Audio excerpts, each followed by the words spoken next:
नमस्कार, दिन भर की बड़ी खबरों में आपका स्वागत है। मैं हूं शिवानी। आज की खबरों में बात होगी बुरा फंसा बागी गुट, नहीं दे पा रहा जवाब, चुनाव आयोग खामोश, ममता ने ज्ञानेश पर बनाया प्रेशर की, और करोड़ों मुस्लिमों की बड़ी जीत, सुप्रीम कोर्ट ने रोका गाय कुर्बानी बैन का फैसला की, बिलख बिलख कर रोने लगे बीजेपी के पूर्व गृह मंत्री अंदर खान ने तबाही तय की। वही हेमंता शाह को सुप्रीम कोर्ट से कड़ी फटकार, 27 को घुसपैठी घोषित किया था। वही खबर के अंत में बात होगी रूस ने दोस्त ईरान में भेजा अपना सबसे सीक्रेट प्लेन, ट्रंप की धड़कनें तेज की। इसी के साथ आज दिन भर की सही बड़ी और प्रमुख खबरों को जानेंगे विस्तार से। उससे पहले एक नजर सुर्खियों पर। नामांकन के बाद तेज प्रताप की उम्मीदवार वीणा मानवी गिरफ्तार, पुलिस देखते ही भागने लगी, बीजेपी कैंडिडेट के साथ खड़े नहीं दिखे सम्राट, पीके ने भरा पर्चा। हरियाणा में दरगाह पर चला बुलडोजर, रोती चिल्लाती रही महिलाएं, सेवादार के घर की दीवार भी तोड़ी, मंदिर के पुजारी को घसीट घसीट कर मारा था। अब शिक्षा में क्रांति का समय, राहुल गांधी ने ऐसा क्यों कहा, सरकार और शिक्षा मंत्री पर क्या लगाए आरोप। काशी मथुरा और संबल विवाद, हिंदू मुस्लिम पक्ष ने सुप्रीम कोर्ट की मध्यस्थता का प्रस्ताव ठुकराया, कहा केस लड़कर फैसला चाहते हैं। फैजल खान उर्फ खान सर को मिली जमानत, पटना सिविल कोर्ट ने 3 सहयोगियों को भी दी राहत, दोनों बॉडीगार्ड भी बेल पर रिहा। सपा को बोलता हुआ मुसलमान बर्दाश्त नहीं होता, इमरान मसूद बोले मैं कांग्रेस का सिपाही हूं, अखिलेश यादव का नहीं। सतलुज को लेकर बीजेपी में ही पड़ गई फूट, रवनीत सिंह बिट्टू को पार्टी के नेता ने ही जमकर सुनाया। भारत हिंदू राष्ट्र बनेगा तो मुसलमान कहां जाएंगे, बाबा रामदेव का बड़ा बयान हो रहा वायरल। राम मंदिर चढ़ावा चोरी को लेकर ट्रस्ट ने सीईओ की भर्ती निकाली, सुप्रीम कोर्ट ने एसआईटी से मांगी रिपोर्ट, 8 आरोपी 14 दिन और जेल में रहेंगे। कोलकाता एयरपोर्ट पर 136 साल पुरानी बांकरा मस्जिद में एंट्री बैन, नमाज पर भी लगी रोक। पश्चिम बंगाल राज्यसभा उपचुनाव में भाजपा में शामिल हुए तीनों टीएमसी नेताओं ने किया नामांकन, जानिए कब है चुनाव। 16 दिन से अनशन पर सोनम वांगचुक, संजय राउत बोले क्या उन्हें मारना चाहती है सरकार। राम मंदिर चढ़ावा गबन, पहले चोरी फिर पछतावा का दिखावा करना आरएसएस का चरित्र, कांग्रेस ने केंद्र सरकार पर भी उठाए सवाल। चुनावों में गेम चेंजर रही इस योजना पर भाजपा सरकार ने चलाई बड़ी कैंची, झटके में 92 लाख महिलाएं स्कीम से होंगी बाहर। कांग्रेस नेता कन्हैया कुमार का बेगूसराय कोर्ट में सरेंडर, मिली जमानत, 10-10 हजार के 2 बॉन्ड भी भरे। रूस का सबसे सीक्रेट प्लेन ईरान पहुंचा, हवा में रहकर जंग कंट्रोल कर सकता है ये, अमेरिका का 24 घंटे में 140 ईरानी ठिकानों पर हमला। गुजरात में फैला चांदीपुरा संक्रमण, 1 महीने में 12 बच्चे मरे, 3 की रिपोर्ट पॉजिटिव, मक्खी से फैलती है ये बीमारी, वैक्सीन भी अभी तक नहीं बनी है। तमिलनाडु में बकरीद पर गाय और बछड़ों की कुर्बानी नहीं होगी, मद्रास हाईकोर्ट बोला ये इस्लाम में जरूरी प्रथा नहीं, कई मुस्लिम शासकों ने भी रोक लगाई। दक्षिण चीन सागर को लेकर 14 देशों के बयान पर भड़का चीन, जापानी राजनयिक को किया तलब। शुरुआती गिरावटों के बाद संभला बाजार, सेंसेक्स 47 अंक बढ़कर 77,616 पर हुआ बंद, आईटी और मीडिया शेयर्स में ज्यादा खरीदारी रही। चले जानते हैं हम बड़ी और प्रमुख खबरों को विस्तार से, उससे पहले वीडियो को लाइक जरूर करें।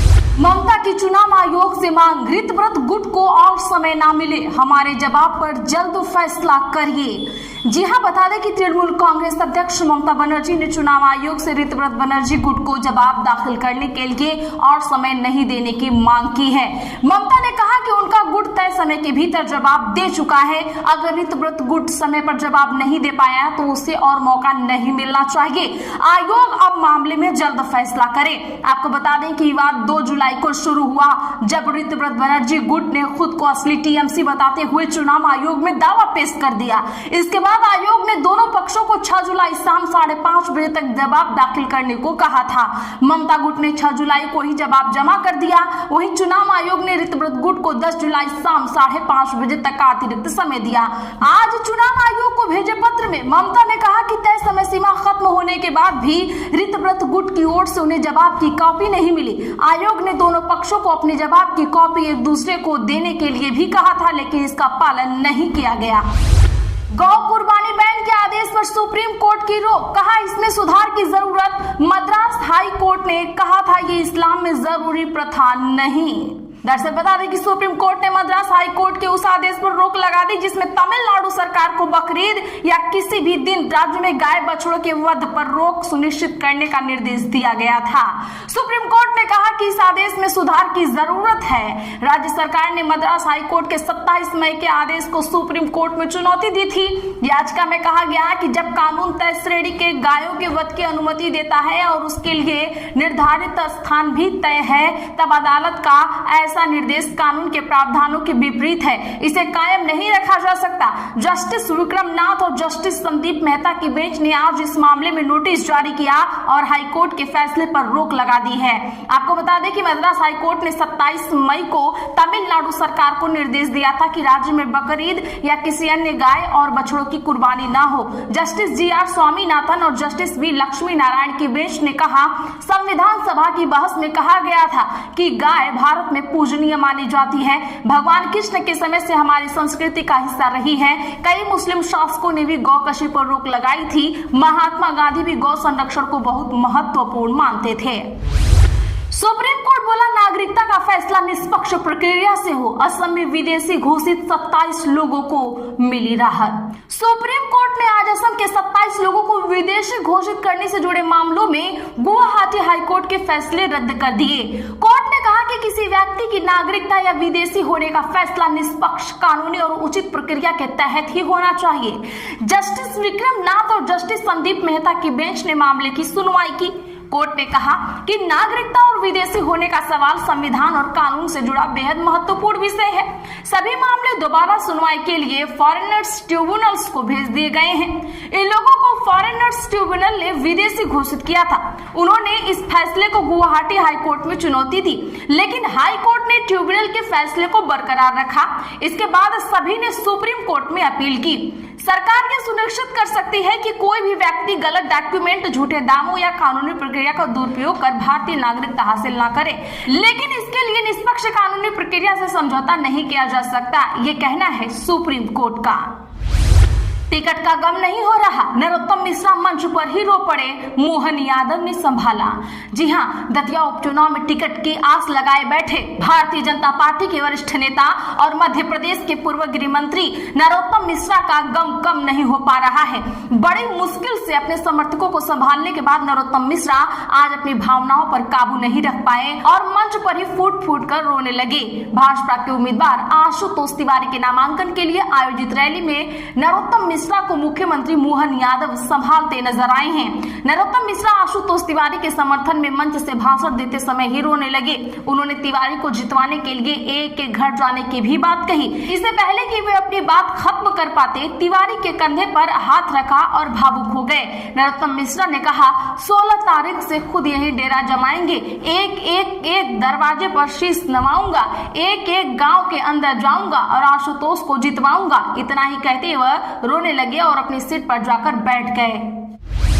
अब शिक्षा में क्रांति का समय, राहुल गांधी ने ऐसा क्यों कहा, सरकार और शिक्षा मंत्री पर लगाए कई आरोप। कांग्रेस नेता राहुल गांधी ने कहा कि भारत की शिक्षा व्यवस्था बेईमानी वसूली का तंत्र बन गई है। उन्होंने कहा कि अब शिक्षा के क्षेत्र में क्रांति लाने का समय आ गया है। राहुल गांधी ने छात्रों की गूंज अभियान के तहत छात्रों से अपने दूसरे संवाद से पहले ये बात कही है। लोकसभा में विपक्ष के नेता राहुल गांधी ने यह भी आरोप लगाया कि भ्रष्टाचार के मुद्दे पर मोदी सरकार और शिक्षा मंत्री धर्मेंद्र प्रधान ने चुप्पी साध ली है। उन्होंने कहा कि दोनों ने जवाबदेही से मुंह मोड़ लिया है। राहुल गांधी ने सोशल मीडिया प्लेटफॉर्म एक्स पर एक पोस्ट किया है। इसमें उन्होंने लिखा, भ्रष्ट, अन्यायी, पक्षपाती, बेईमानी, ये 4 शब्द मेरे नहीं, ये देश के छात्र आज भारत की शिक्षा व्यवस्था के लिए इस्तेमाल कर रहे हैं। सच यही है कि भारत की शिक्षा व्यवस्था अब एक बेईमान वसूली तंत्र बन चुकी है। उन्होंने आगे कहा, जो व्यवस्था बच्चों के भविष्य को तैयार करने के लिए बनी थी, वो आज उन्हें और उनके परिवार को कर्ज, तनाव और निराशा में धकेल रही है।